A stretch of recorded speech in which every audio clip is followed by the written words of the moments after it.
Ndabasuhuje abakunzi ba YouTube channel yacu yitwa Amazina Live, igihe mugiye kubona muri iki kiganiro nk'ibisanzwe ni Yvonne. Uyu munsi nabateguriye izina rikunzwe cyane kandi rigezweho rihabwa n'umukobwa ari ryo Ella.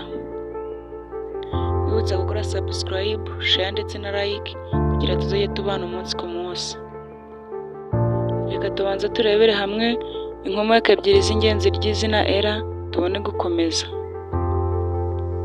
Inkomoko ya mbere y'izina Ella ni inkomoko y'icyongereza n'igiheburayo, aba risobanura ikirere, imbaraga cyangwa ikiremwa cy'Imana. Naho inkomoko ya kabiri ni inkomoko y'igishinwa n'igisudani, aho Ella bivugaga ko ari umunyampuhwe cyangwa uzana umucyo. Reka noneho turebere hamwe ubusobanuro bwimbitse bw'izina Ella. Izina Ella risobanura umucyo w'Imana, uzana amahoro n'uburanga, ufitanye isano n'Imana, umuntu woroshye kandi utuje.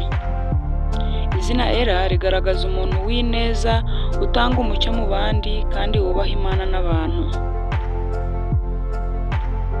Imico n'imyitwarire ya Ella.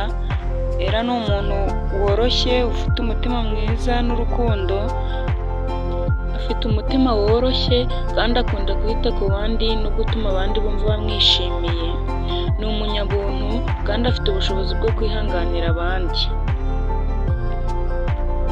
Ella kandi agira ubwitonzi n'amahoro, akunda gutuza no kubaho mu mahoro. Ni umuntu udakunda intonganya, akunda amahoro mu rugo no mu nshuti ze. Afite impano yo guhuza abantu no kubarura mu rukundo. Ella ni umunyabuntu, agira ubwenge, akunda gusobanukirwa ikintu no gukora ibintu bifite inyungu. Afite ubwenge bw'umutima, aribyo mu cyongereza bita emotion intelligence. Yumva amarangamutima y'abandi kandi akagira impuhwe. Ella kandi akunda ibintu byiza kandi byiza ku mutima, urugero nka art, music, care and faith.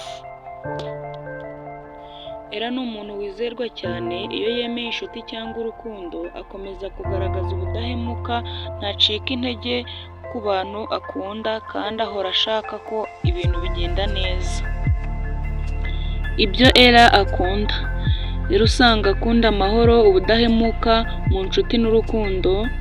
Ba Ella usanga bakunda umuziki woroshye, indirimbo zifite ubutumwa, gutembera, kureba ibidukikije no gutuza ahantu hatuje.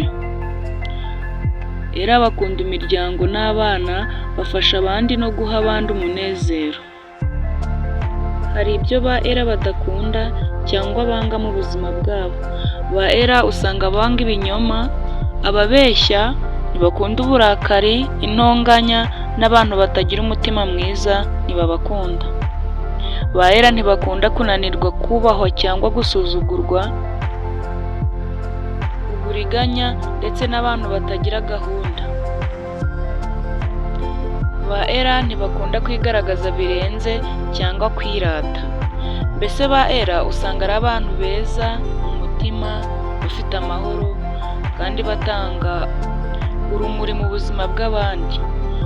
Ni abantu bahorana ituze, batanga urukundo kandi baharanira kwerekana ubuzima bwiza n'ubusabane mu rukundo n'ubucuti bwa bagenzi babo. Ubusobanuro bw'izina Ella ntaho burangiriye. Nizere ko ba Ella mwiyumvishije. Ufite icyifuzo cyangwa igitekerezo cyangwa ashaka izina twamusobanurira, yatwandikira muri comment tukazamusubiza mu kiganiro gitaha. Murakoze, ibihe byiza.